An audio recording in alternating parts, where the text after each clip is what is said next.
an la ilaha illallah wahdahu la syarika lah wa asyhadu anna Muhammadan abduhu wa rasuluhu la ilaha illallah. Hadirin wa iman Allah, mengabulkan puji syukur Allah Subhanahu wa taala menjadikan kita hamba Allah yang masih diberikan nikmat Islam, nikmat iman, sehingga kasih Allah Subhanahu wa taala untuk sampai di masjid yang dimuliakan. Pada kesempatan ini saya ingin membahas bahwa kita membahas doa-doa, salah satunya doa Nabi Ibrahim alaihissalam. Lalu kemudian kita berkisah juga tentang Nabi Daud alaihissalam.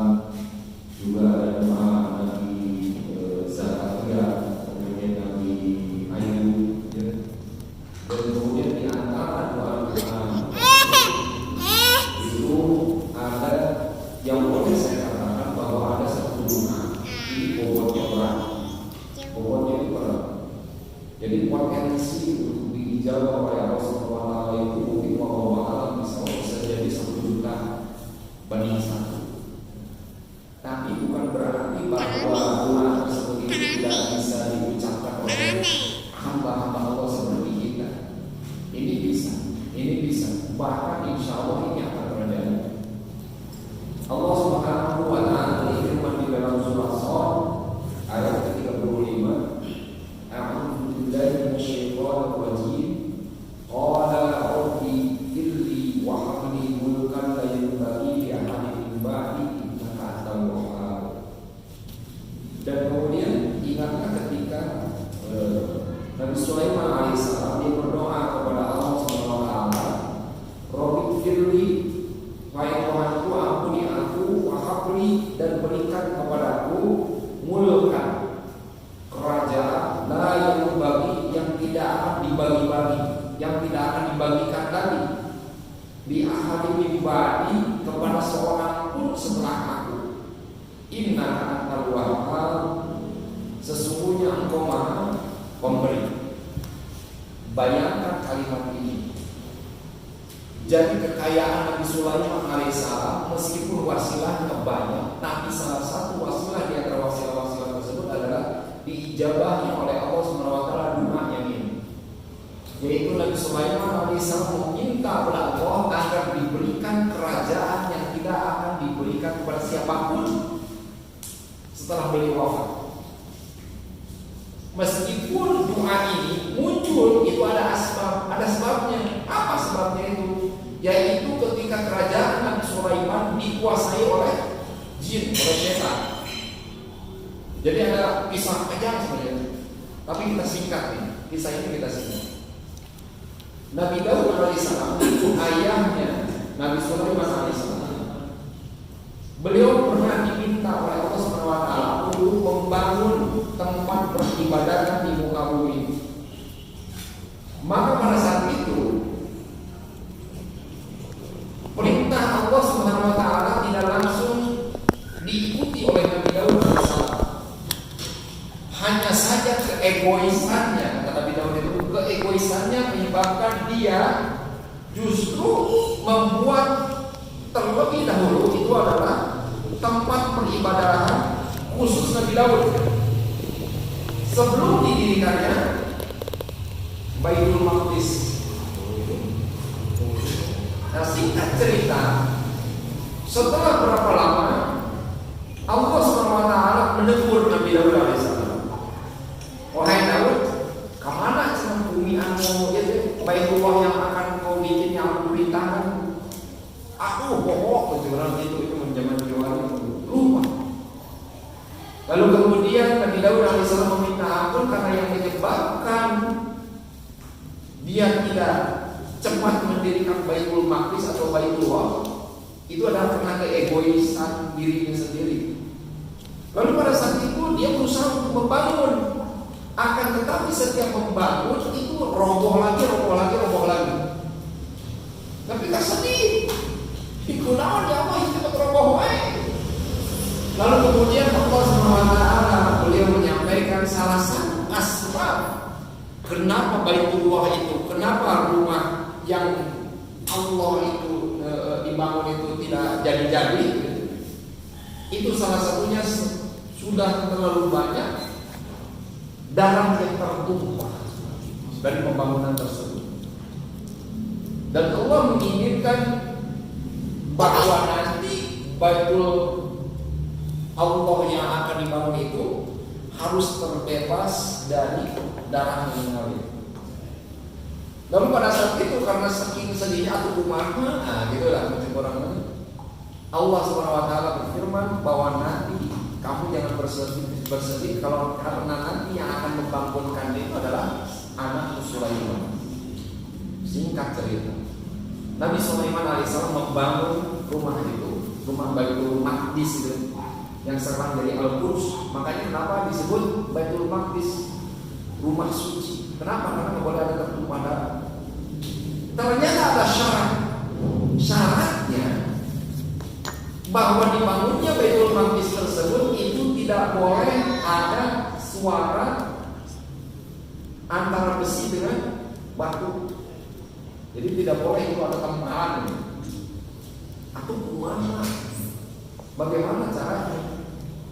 Maka ada satu jin yang mampu untuk membangun tempat tersebut. Dan jin tersebut itu adalah termasuk jin yang paling jahat, yaitu namanya adalah jin Sakhar. Jin Sakhar. Singkat cerita, jin yang paling jahat ini dikuasai oleh Nabi Sulaiman alaihissalam. Nurut Nabi Sulaiman alaihissalam. Lalu kemudian dia mengambil sebuah palu di dasar laut, karena ini jin laut juga.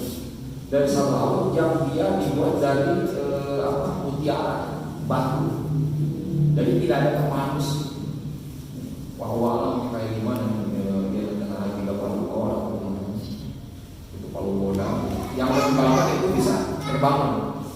Lalu kemudian singkat cerita lagi, jin Sakhar ini dia mampu membuat bangunan-bangunan yang menakjubkan, termasuk kerajaan Nabi Sulaiman itu dibangunnya itu arsitek utamanya adalah jin Sakhar ini.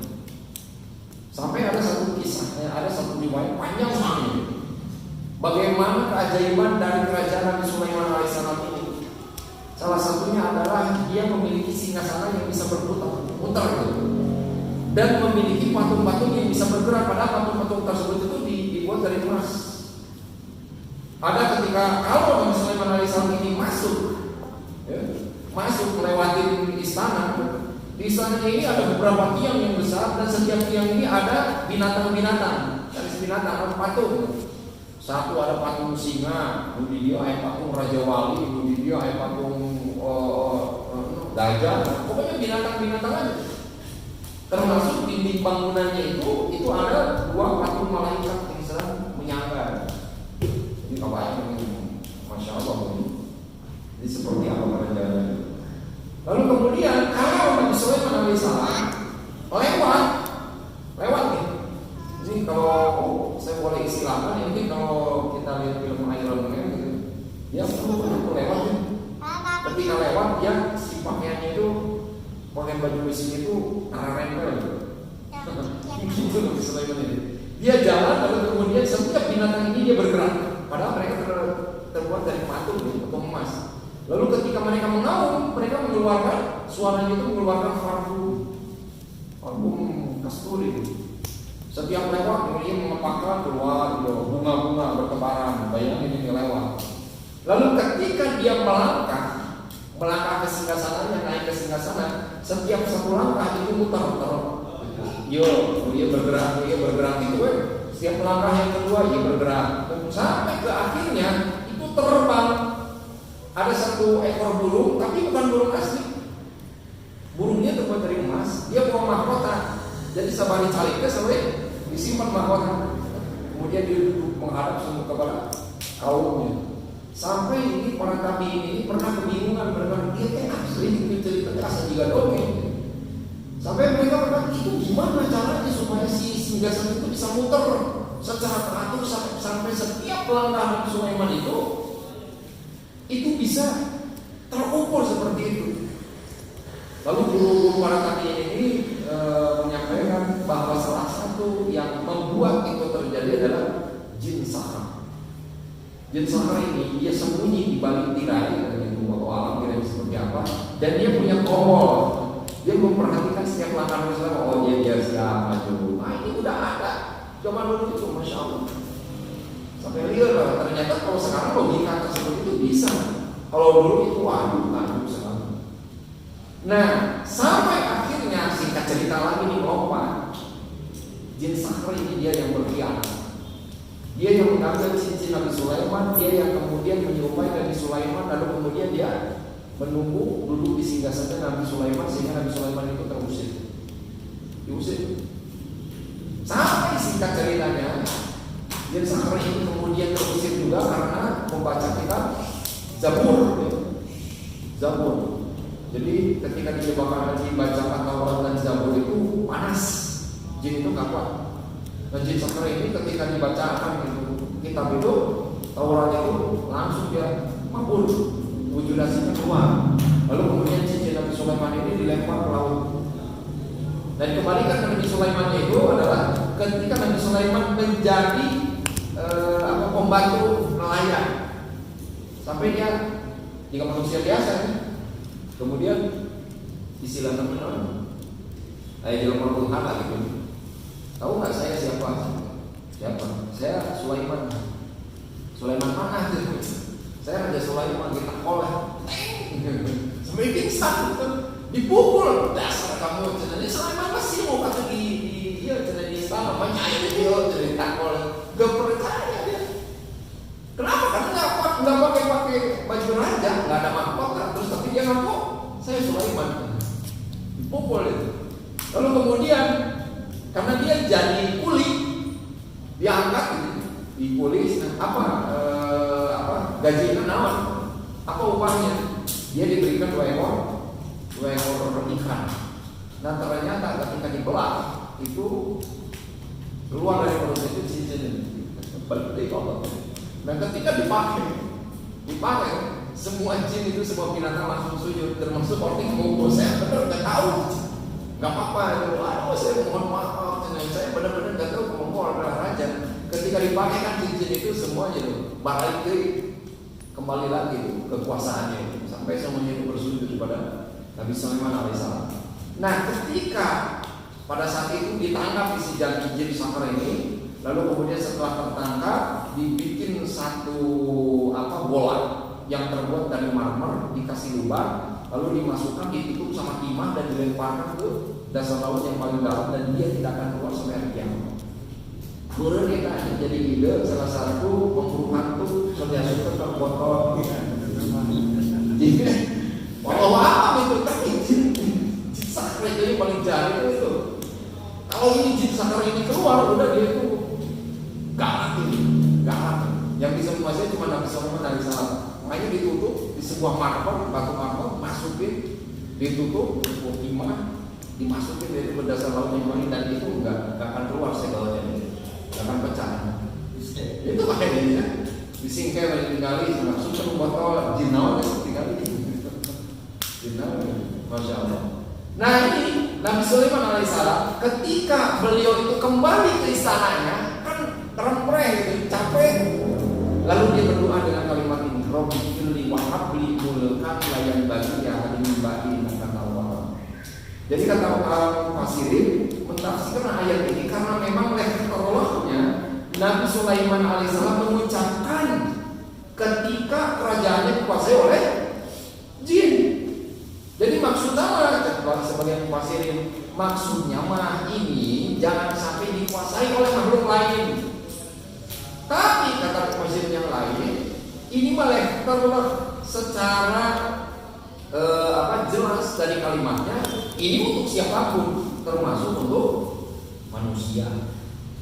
Apakah kalau seandainya ketika Allah SWT menyimpan doa ini di dalam surat Shad ayat 35, lalu kemudian kita berucap dengan doa ini bakal dijawab apa? Dijawab apa? Ini masya Allah ini berat loh. Bayangkan kalau misalkan ini Alif sama Qoli, aduh ayat dijawab apa jadi penguasa dunia tuh. Nabi Sulaiman itu kekayaannya unlimited, nggak pernah bisa terhitung oleh aplikasi manapun juga. Kalau seandainya sekarang yang paling kaya itu siapa? Jeff Bezos ya. Jeff Bezos itu kekayaannya sampai 2.000 triliun, 2.000 sekian triliun. Bayang nggak itu duitnya apa? Akun gitu. Tekniknya bentuknya itu nggak tahu. Duit sekarang bisa satu bandara aja. Subhanallah. Satu bandara itu bisa satu bandara plus berapa itu 100 meter ya, ke atas itu untuk 1.000 triliun, berarti 1 zillion. Lalu kemudian ada raja yang pernah hidup di Afrika itu, Mansa Musa itu. Mansa Musa ini sampai dia memiliki kekayaan 400 kuadriliun. 400 kuadriliun itu sekitar 4 juta triliun. Nggak bisa dihitung di mana itu. 4 juta triliun di mana hitungnya itu? Kata saya tamayul. Dan Nabi Sulaiman alaihissalam ini unlimited. Dia nggak pernah bisa terjangkau oleh hitungan kalkulator. Dia kata saya nomor apa itu. Kalau di kalkulator itu warna itu sakit kayaknya. Nah, ada syarat, ternyata ada syarat yang harus diikuti yang menyebabkan dua Nabi Sulaiman ini dia dijawab oleh Allah Subhanahu wa taala. Iwan rahimahullah, ketika Nabi Daud alaihissalam dia tidak bisa mendirikan Baitul Maqdis, lalu dilanjutkan oleh Nabi Sulaiman alaihissalam, maka Nabi Sulaiman alaihissalam diberikan izin untuk berdoa dan dijawab doa. Dan dia meminta 3 hal dan Allah mengijabah 2 saja. Dan kata Rasulullah SAW, saya menginginkan yang ketiganya itu adalah untuk umatku. Apa itu doanya? Yang pertama, Nabi Sulaiman alaihissalam meminta pada Allah agar dia bisa menghukum dengan hukum yang sesuai dengan hukum Allah. Dan Allah ijabah itu. Yang kedua, dia meminta kerajaan yang tidak akan diberikan kepada siapapun. Kerajaan nih, bukan kemampuan, bukan keahlian, tapi bentuknya kerajaan yang tidak akan diberikan kepada siapapun, dan itu dijawab. Lalu kemudian Nabi Sulaiman alaihissalam berdoa, ya Allah, siapapun yang masuk ke Baitul Maqdis, lalu kemudian dia sholat 2 rakaat, keluar dari Baitul Maqdis setelah 2 rakaat tersebut, ampuni dosanya seperti bagaimana dia keluar waktu dilahirkan.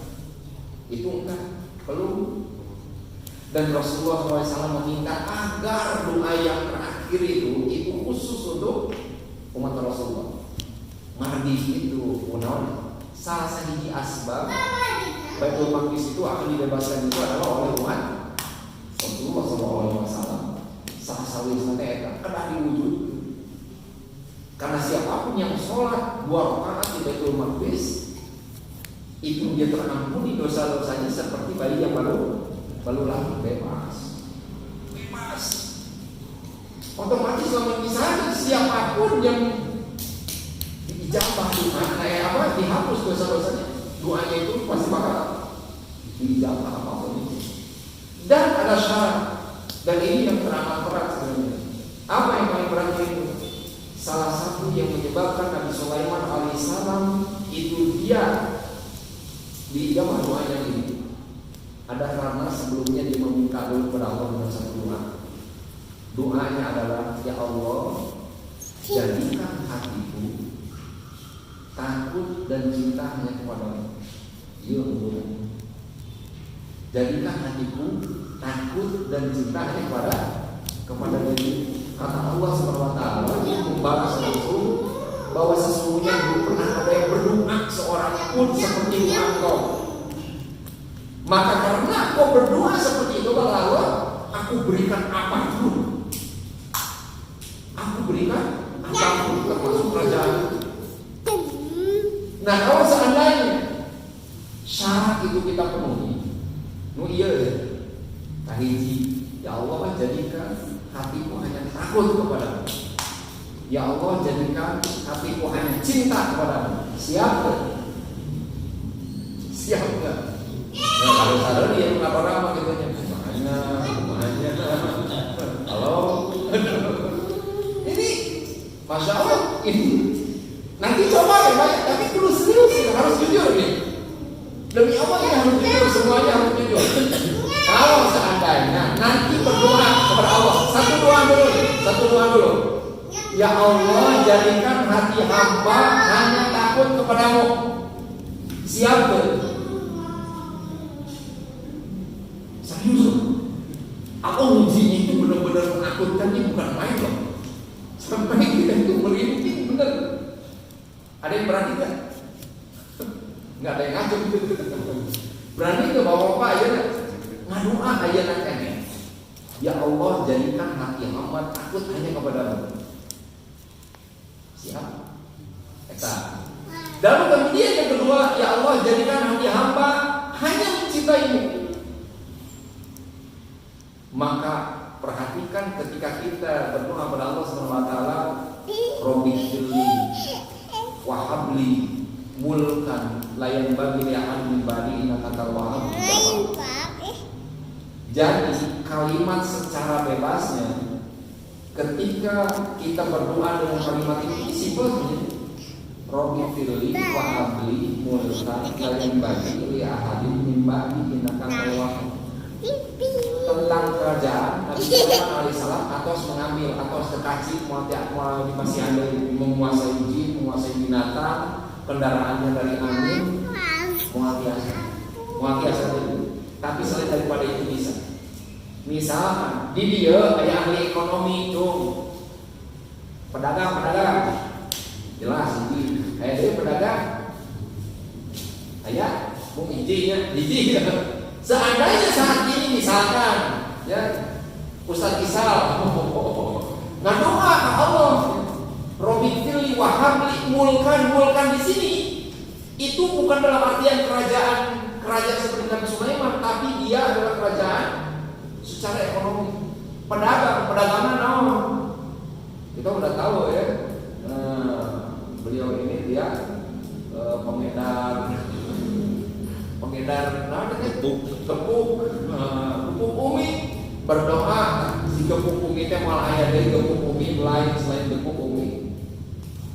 Kang Isa itu kalau seandainya di sini ada seorang yang memiliki kekuatan, kemudian dia berdoa kepada Allah Subhanahu wa taala dengan kalimat ini, lalu kemudian Allah anugerahkan kekuatan tersebut kepada antum, kepada bapak-bapak sekalian, maka pada saat itu tidak akan ada lagi seorang yang memiliki kekuatan setelah Kalau seandainya di sini ada dokter itu benar-benar ahli, ahli, kemudian berdoa dengan doa ini, maka Allah ijabah, maka pada saat itu tidak akan ada lagi dokter setelah Anda.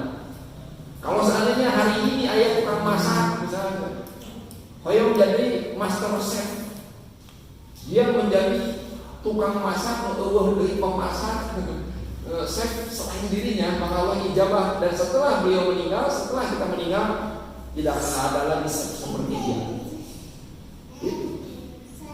Nah ini kesempatan masih luas. Kesempatan masih ada. Keahlian itu masih sangat banyak. Udah.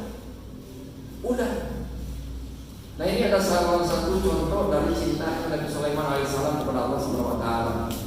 Di antara seluruh benda harta Nabi Sulaiman alaihissalam pernah ditanya kepada sama sahabat beliau, wahai raja, di antara semua benda-benda yang Allah anugerahkan ini yang paling kau sukai yang mana? Lalu kemudian disampaikan oleh Nabi Sulaiman alaihissalam, kuda. Saya sangat suka kuda. Dan salah satu riwayat ini dari Aisyah radhiyallahu anha bahwa kudanya Nabi Sulaiman alaihissalam itu bersayap. Kuda itu bersayap. Jadi bisa kapung. Bayangkan kudanya bisa bersayap. Ya, kuda apa biasanya unicorn kan? Atau apa ya? Unicorn ada ini ya. Pegasus. Kalau Pegasus itu ada ini. Kalau dalam mitologi Pegasus. Ternyata itu ada. Buruk.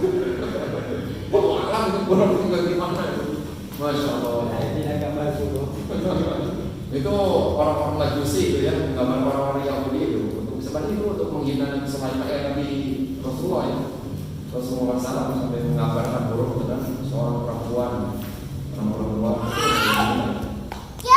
Nanti kita khusus pembahasan surat Isra ya. Ayat pertama itu Masya Allah itu luar biasa ayat tersebut. Nah ini kembali lagi, ketika ditanya oleh sahabat ini apa kuda, setelah tahu karena ditanya seperti itu, dibawa kudanya, lalu kemudian dipanggil, bawakan pedang. Untuk apa aja? Bawakan saja. Lalu setelah dibawa, diputusin itu keempat kaki kuda tersebut, lalu disembelih. Semua kuda-kuda itu dia tebas, dibawa, dipasang. Kenapa hati? Sampai bertanya, bukankah itu adalah harta yang paling kau cintai? Kenapa kau sembelih? Apa kata Nabi Sulaiman alaihissalam? Saya takut ini hati saya ini sampai kemarin terpalingkan oleh kuda ini. Ada orang harus siap. Baru mobil Benz misalnya, Mercedes-Benz, baru mobil Mercy. Wah, saya tak, saya juragan, saya yana mobil yang tenang kan, tuh harga nabi misalnya 20 miliar, terdewas misalnya, jangan diduduk kan misalnya. Itu kurang dia akan diduduk. Saya khawatir mobil ini akan menyebabkan nabi saya terpalingkan dari Allah Subhanahu wa ta'ala. Sialnya berat, memang ini beratnya luar biasa, berat sangat. Kalau seandainya ini kita bahas ini Kang Isal, dia jualan gempuk ya. Nah kemudian misalkan ditanya, Kang Isal, di antara semua dagangan Kang Isal yang paling disukai itu apa? Anu disebutkan kudu luas. Soalnya tuh kita dulu lagi dulu. Sedekahkan berani enggak tuh? Serius aja. Jadi kalau misalkan kita dua syarat ini, yang pertama takut kepada Allah Subhanahu wa ta'ala, dan ini takutnya bukan karena hanya takut ancaman. Bukan karena takut azab Allah, bukan karena itu, tapi karena memang kita takut kepada Allah itu sendiri. Padahal kita belum pernah disini bertemu dengan Allah, tapi rasa takut itu sudah ditanamkan. Lalu kemudian kedua yang tadi rasa cinta. Konsepnya dari Allah Subhanahu wa ta'ala ini ada sebuah gambaran.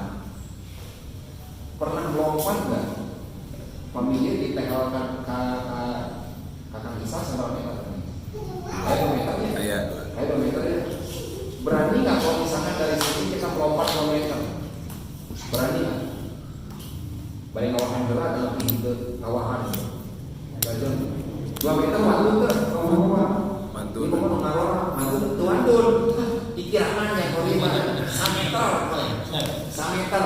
Ini satu ini ya, satu tempat sujud. Berani nggak melompat? Gajah. Kuat. Serius? Cuman ini 1 meter? Abuannya. Berani ya? Semuanya berani nggak kalau melompat 1 meter ini? Berani. Tapi cuma 1 meter ya? Berani semuanya. Bagaimana kalau misalnya keadaannya kita melewati itu, melompati 2 gunung yang tingginya 1 kilo, kemudian ke bawahnya itu 1 kilo, atau paling jauh 1 kilo, 100 meter, jurang itu 100 meter, kemudian kita mau melompat ke situ, berani nggak? Berani nggak? Pernah nggak? Nah ini yang pernah ada yang belajar parkour nggak?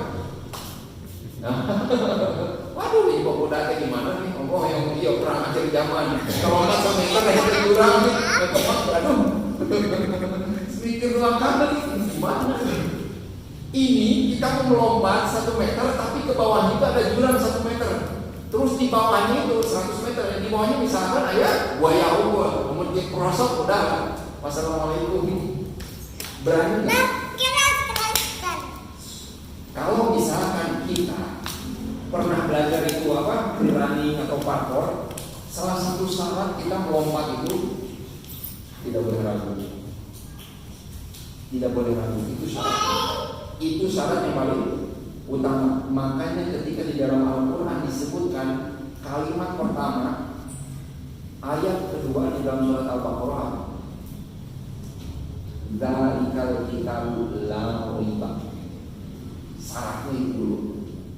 Itulah kitab yang tidak ada keraguan. Berarti maksudnya apa? Kudu ragu kan? Harus ragu nggak dengan ini? Kalau misalkan ada keraguan dengan apa yang disampaikan dalam kitab ini, Demi Allah, keajaiban apa yang ada di dalam Al-Quran ini sedikit pun tidak akan terjadi. Syaratnya cuma ini. Kita melompat 1 meter, 1 meter, tapi jauh itu jurangan. Aku udah cerita 100 meter, benar kata 1 meter, tapi jauhnya 100 meter. Lumpur, kita kumah, kamu tambahan awas yang bisa menjadi 2 meter. Waduh, sudah ini. Anginnya, udah bayangan itu. Ragu-ragu tersebut akan menyebabkan seseorang tidak akan bisa melompat, tidak akan bisa melangkah. Maka ketika kita misalkan menceritakan terus keajaiban Al-Quran, bagaimana gue ragu ke Al-Quran, apa yang akan terjadi? Tidak akan pernah terjadi apa yang ada di dalam Al-Quran ini. Ketika disampaikan tentang luar biasa, makanya kata saya dari awal tadi itu disampaikan di antara seluruh doa para nabi ini sebenarnya ini yang paling berat. Kenapa? Karena Robin Firly dia istilahnya punya, kalau boleh katakan egois ya. Robin Firly wah pelayan bagi. Coba taruh di sana tuh, betul tidak? Berikan kepada aku kerajaan pelayan bagi itu mau dibagi-bagi kasih sama Allah. Setelah aku coba marahnya luar biasa. Tapi hal tersebut dijawab sama Allah Subhanahu wa Ta'ala. Dan itu tidak dijadikan sebuah kesombongan. Dan kalau seandainya kita yakin akan pemberian Allah Subhanahu wa Ta'ala, maka Allah pasti mengijabah doa ini dengan satu syarat, tidak boleh ada keraguan. Kalau suatu ketika punya kelebihan di semuanya ya, ini khususnya para pemuda ini, punya kelebihan kan? Pada nama besok sebutkan begini, tapi kan saya bisa belajar malam. Bagus. Si akhirnya pemain bola terbaik sedunia siapa? Erwin Ronaldo. Ronaldo misalnya. Ronaldo itu sampai dia itu bisa menendang apa itu? Namanya itu pisang ya. Itu sampai masya Allah. Ronaldo, Messi, terus ada. Mau salah mau masalah. Salah ya. Itu menendang itu seperti pisang sampai orang itu nggak bisa mikir ini ahli fisika juga di mana mekanik itu bisa muter kayak gitu si bola itu. Misalkan kita berdoa kepada Allah Subhanahu wa Ta'ala agar kaki saya itu melebihi dari Ronaldo, kira-kira apakah dijawab? Langsung yakin mohon, tapi Allah itu mampu menjadikan kaki-kaki kita itu mampu menendang lebih baik dari apa yang kita lihat sekarang. Terus siapa itu yang orang Turki itu sampai itu masya Allah itu pemberian Allah itu punya ide gitu, ditaburin ke siput gitu. Air mengiron itu dikasih Pak, itu bisa diturunkan meskipun malah sakitnya, cuman itu doa udah beres. Tapi kalau seandainya kita berdoa saya ingin memiliki sesuatu yang lebih daripada dia lalu Allah ijabah, bisa. Terus apa lagi? Sebutin satu persatu, maka pasti Allah akan mengijabah dan memberikannya pada kita. Insya Allah, gampang bisa insya Allah bagi Allah. Nah ini ada sebuah riwayat tentang kaitannya dengan jin. Karena ada fitnah dari orang-orang Yahudi, orang-orang Nasrani bahwa sebelumnya Nabi Sulaiman alaihissalam memiliki kekuatan, memiliki keahlian, memiliki kerajaan seperti itu karena dia memiliki sihir. Jadi sosok sihir dan pada akhirnya semuanya itu dikembalikan oleh Allah Subhanahu wa Ta'ala bahwa sesungguhnya yang melakukan sihir itu bukan Sulaiman akan tetapi syaitan. Ada ya? Kan di jiwa semua itu kurang punya kemampuan di luar batas kemampuan manusia. Ada ya? Kurang saya sensitif, sok dikuat kayak gitu nanti sarang jin. Awas ya, hati-hati. Nah, ini ada satu contoh Rasulullah SAW. Beliau riwayat itu ada 3, tapi yang paling masyhur itu dari Abu Hurairah sama Abu Darda. Abu Hurairah radhiyallahu anhu beliau pernah menyampaikan Rasulullah SAW bercerita, katanya beliau ketika sholat didatangi si Jibril. Siapa Jibril? Dia adalah jenderal jin. jenderal jin itu pas zaman Nabi Sulaiman alaihissalam, dia pernah menawarkan diri untuk memindahkan kerajaan Ratu Balqis, istana Ratu Balqis di hadapan Nabi Sulaiman alaihissalam. Ketika Nabi Sulaiman alaihissalam meminta datangkan kerajaan Ratu Balqis di hadapanku, lalu kemudian di depan siapa? Ifrit berkata, sebelum engkau berdiri Tuhan Raja. Lalu kemudian kata Rasulullah SAW, kata Al-Quran, kata Allah SWT, lalu kemudian datanglah orang yang berilmu sebelum kau berkedip Tuhan. Lalu kemudian pada saat itu jerain air gigiran sebelum nyicep. Tahu nggak doa yang berilmu ini dia meminta dengan kalimat apa kepada Allah SWT? Ada yang tahu nggak? Dia meminta kepada Allah SWT dengan kalimat Ya Dzal Jalali wal Ikram, Ya Dzal Jalali wal Ikram, Ya Dzal Jalali wal Ikram. Jerain. Masya Allah. Coba kalau misalkan sekarang kita yang mengucapkan kalimat itu, Ya Dzal Jalali wal Ikram, itu adalah Asmaul Husna. Salah satu nama Allah yang teramat agung selain Ya Hayyu Ya Qayyum, Rahman Rahim. Salah satunya adalah Ya Dzal Jalali wal Ikram. Ketika meminta pasti dijawab. Ini hamba Allah ini, orang berilmu ini, dia meminta kepada Allah untuk memindahkan, bayangin. Ini dia nggak bantuan jin, dia bukan seorang nabi, bukan rasul, hanya dia orang yang berilmu. Ilmunya tentang apa coba? Yakin Allah bisa minahkan, pasti bakal nulungan Nabi Sulaiman. Dia memohon kepada Allah, Ya Dzal Jalali wal Ikram, munculkanlah, pinahkan, jangan pindah. Kenapa pada saat itu Nabi Sulaiman alaihissalam sebenarnya nggak mau kepada Ifrit itu? Karena salah satunya kata Nabi Sulaiman, ketika pindah jangan sampai tergeser sedikit pun singgasana Ratu Balqis. Orang geser, Ifrit sok jahil, jadi masuk jahil, dipinahkan, dipaok, gitu. Mudah-mudahan air rumahnya misalkan air biar tuyul, sebenarnya, pinahkan kekayaan batu.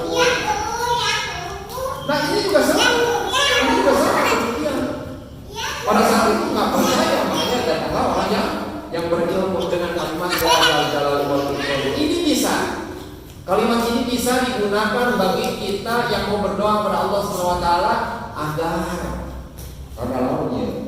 agar sesuatu pindah kepada kita. Bisa apa kira-kira? Kemampuan, yang nirot, gitu. Wih, nah jadi kalau misalkan syaratnya sudah dipenuhi, tunggu jadi mana? Lalu kemudian dari Abu Darda ini pernah di waktu sholat subuh.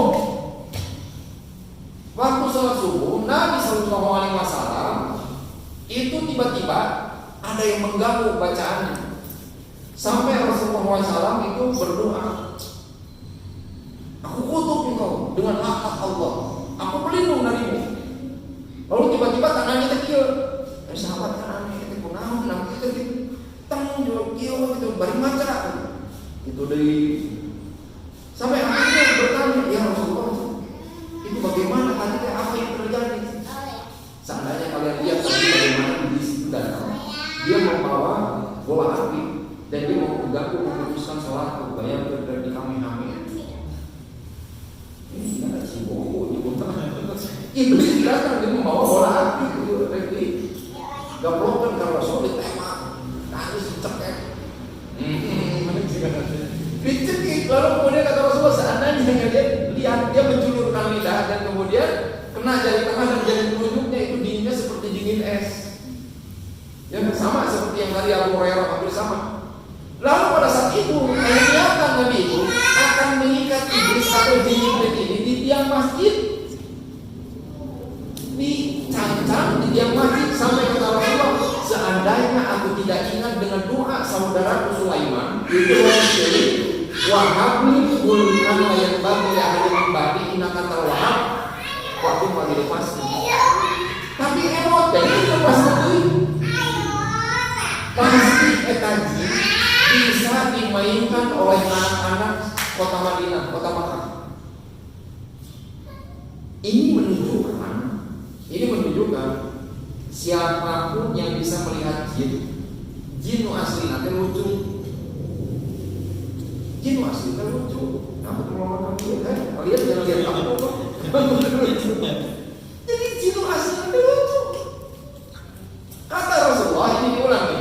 Pasti semua anak-anak kota Madinah mempermainkan jin ini. Padahal itu jin iblis, padahal itu iblis.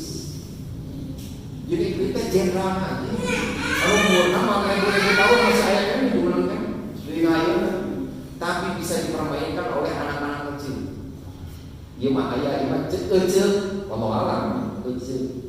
Hari kecil mah yang cenah, kecil mah belum tentu benarannya. Tapi ini ada orang katanya pernah melihat jin asli ada sebenarnya juga baru. Kalau itu lucu juga baru. Padahal dia sendiri nggak tahu ayat ini, nggak tahu hadis ini. Cuma kalau misalnya dilihat sengaja itu mau satu jo genjreng itu genderuwo atau misalkan kakalayangan juga ada kan kuntilanak itu genderuwo kuntilanak terus nanti bulu silanang gue deh kunyang tuh ini ada nama terus makan nah tuyul ya untung tajam bayul ya tuyul sing bayul kebayang bayul oke gitu pipilun jin yang jual wah bakal namanya ribu orang kan ini ternyata kalau dilihat kayak gitu lucu tuh sampai anak-anak kecil bisa mempermainkannya. Pertanyaannya berani nggak kalau misalkan kita aduh ini apa keberanian orang kepolita among katanya ke kuburan itu wengi-wengi rek naon boleh ya naonan gitu. Tapi maksudnya itu takut nggak kalau misalkan ini ada ya di belakang mau ke sawah di sayuran ayat tetanggalan gede tetanggal yuk ayo kamu tak lewati dinya kan kita mohon padahal kita jalan raya ayo tergantung boneka monas terus dia melewati oh berani nggak? Dan kemudian kata Rasulullah SAW kalau seandainya jin itu datang menampakkan diri apa yang harus kita lakukan? Meskipun kita takut pulang rumah sambil udah pasti mana bakal lupa. Pertama kali jin itu menjadi berani itu kejadian lupa lagi kejadian itu zaman siapa ya?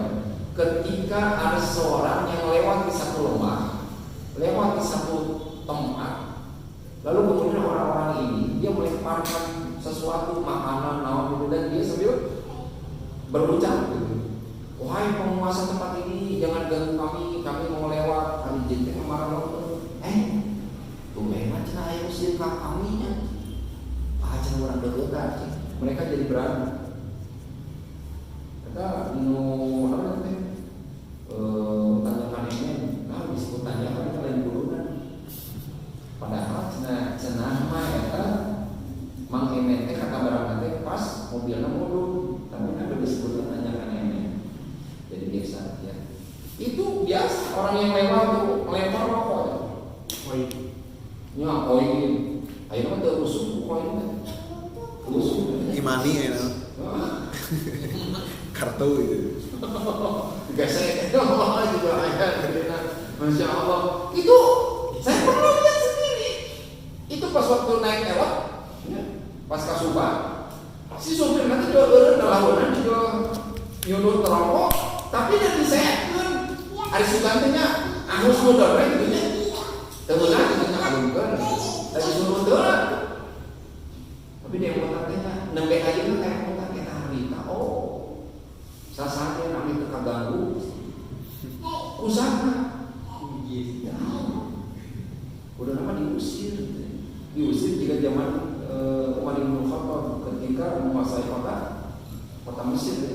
Itu Sungai Nil pas waktu saatnya Nabi Waqqas itu tiba-tiba ketika dikuasai itu kota Mesir tiba-tiba kering, jering, garing Sungai Nil sampai kering aja. Lalu kemudian kan dipanggil para pembesar. Ya sok kejadian dia. Ini apa suka kejadian seperti ini? Iya. Tiap tahun tapi iya. Terus apa yang kalian lakukan teman-teman? Kami itu biasa memberikan sembelihan, menyembelih mengalirkan darah. Dan yang paling cepat itu kalau misalkan sasajana seorang perempuan gadis buktian ini dilempar, pecah langsung keluar airnya. Pada saat itu saat Nabi Waqqas dia, waduh dia celaka dia. Ini nggak ada ini ajaran ini pasti setan. Lalu kemudian dia berkirim surat kepada Umar bin Khattab. Sesungguhnya ini ada kejadian aneh. Sungai ini tiba-tiba surut kering, nggak ada air. Dan itu dalam satu hari ketika dikuasai. Apa yang terjadi pada saat itu? Umar bin Khattab memberikan surat. Lalu kemudian memerintahkan pada saat bin Abi Waqqas agar dibacakan kepada Suhail. Dibacakan. Apa kalimatnya? Kurang lebih seperti kalimatnya itu. Kepada Nil, sungai kota Mesir. Atas nama Allah SWT keluarlah kau air. Kalau kau mau berhenti maka berhenti, jangan pernah keluar airnya. Kalau kau takut kepada Allah yang maha berkuasa, yang maha gagah, yang maha mengalahkan, keluar airnya. Apa yang terjadi? Keluar airnya sudah. Surat Umar bin Khattab. Ternyata itu adalah kerjaan dari jin. Ini coba ngomong saat tadi, waduh, wailetan mau dicari bisa pak, bisa pak kira-kira. Wahai retang, menek salilan, bener aduh, gitu caranya ya, masya Allah. Bikin perjanjian dulu nih. Kalau misalnya itu adalah ulah jin, lakukan seperti itu. Ya, tantang. Pokoknya dia lah misalnya bahasa baru zaman Pareto mah. Soalnya yang siaran bejakan ke Allah. Pernah nggak kita gitu? Bejakan ke Allah. Kita ada siaran. Kamu channel licik main Allah. Gitu loh, jin itu. Ya, berani nggak bilang seperti itu? Kayak mutan kan juga gitu. Dulu kalau misalkan zaman kita waktu kecil, masih ada namanya garut. Apa yang biasa kita ucapkan buat? Bejakan, gitu ya. Bejakan itu kata Allah. Kan itu soalnya tinggal mana musuh Allah. Soalnya musuh Allah. Kita itu yang memeres sesuatu. Nah ini ya. Kejadian Umar bin Khattab, kejadian Nabi Sulaiman alaihissalam, semua kejadian-kejadian ini kembalinya kepada kita ragu tidak. Saya yakin setiap mata yang memandang, setiap telinga yang mendengar saat ini, hatinya ini memohon kepada Allah Subhanahu wa taala, ada keinginan. Dan mudah-mudahan keinginan tersebut sesuai dengan kebutuhan. Lalu kemudian Allah Subhanahu wa taala mengijabahnya. Salah satu doa di dalam surah Shad ini silahkan ungkapkan, Allah Maha tahu mulkannya setiap orang. Kerajaan bagi saya, kerajaan dari Bapak, Ali, Kori, semuanya ini Allah tahu kerajaan kalian seperti apa. Biarkan Allah yang mengijabahnya. Ucapkan doa ini dengan keyakinan yang sangat luar biasa. Dengan dua syarat tadi, ya Allah jadikan hati hamba takut kepadamu. Dan kemudian ya Allah jadikan hati saya cinta hanya kepadamu. Eta syaratnya. Sok buktos ke. Tapi etanya pokoknya masih hati-hati Pak. Ketika kita meminta agar hati kita takut kepada Allah, benar-benar harus siap. Asli aja, harus siap. Kalau tidak, ini mah kawasan simpel ini. Allah ketika kita memohon doa yang ini agar hati kita takut, bisa menyebabkan orang tersebut itu kalau tidak kuat kufur semua, bisa kufur. Serius. Bisa kufur mantapnya ayatnya kuatkan. Engkau meragu dengan Al-Quran ketika meminta takutkan hati saya hanya kepada ya Allah, maka Allah akan hembuskan rasa takut dengan ujian-ujian, dengan teriakan dan lain sebagainya. Tapi setelah itu Allah bebaskan dari rasa takut, dimunculkan rasa cinta, semakin dekat dengan Allah Subhanahu wa taala. Lihat bagaimana Allah menjadikan lidah kita itu saci metu saucap nyata. Serius, doa iya teh, waduh, masya Allah, luar biasa isinya. Kalau sekalian dirahmati oleh Allah Subhanahu Wa Taala, itu yang bisa saya sampaikan. Mudah-mudahan Allah Subhanahu Wa Taala menjadikan kita sebagai hamba-hamba Allah yang memiliki rasa takut dan cinta kepada Allah Subhanahu Wa Taala. Barangkali kalau misalnya ada yang mau disampaikan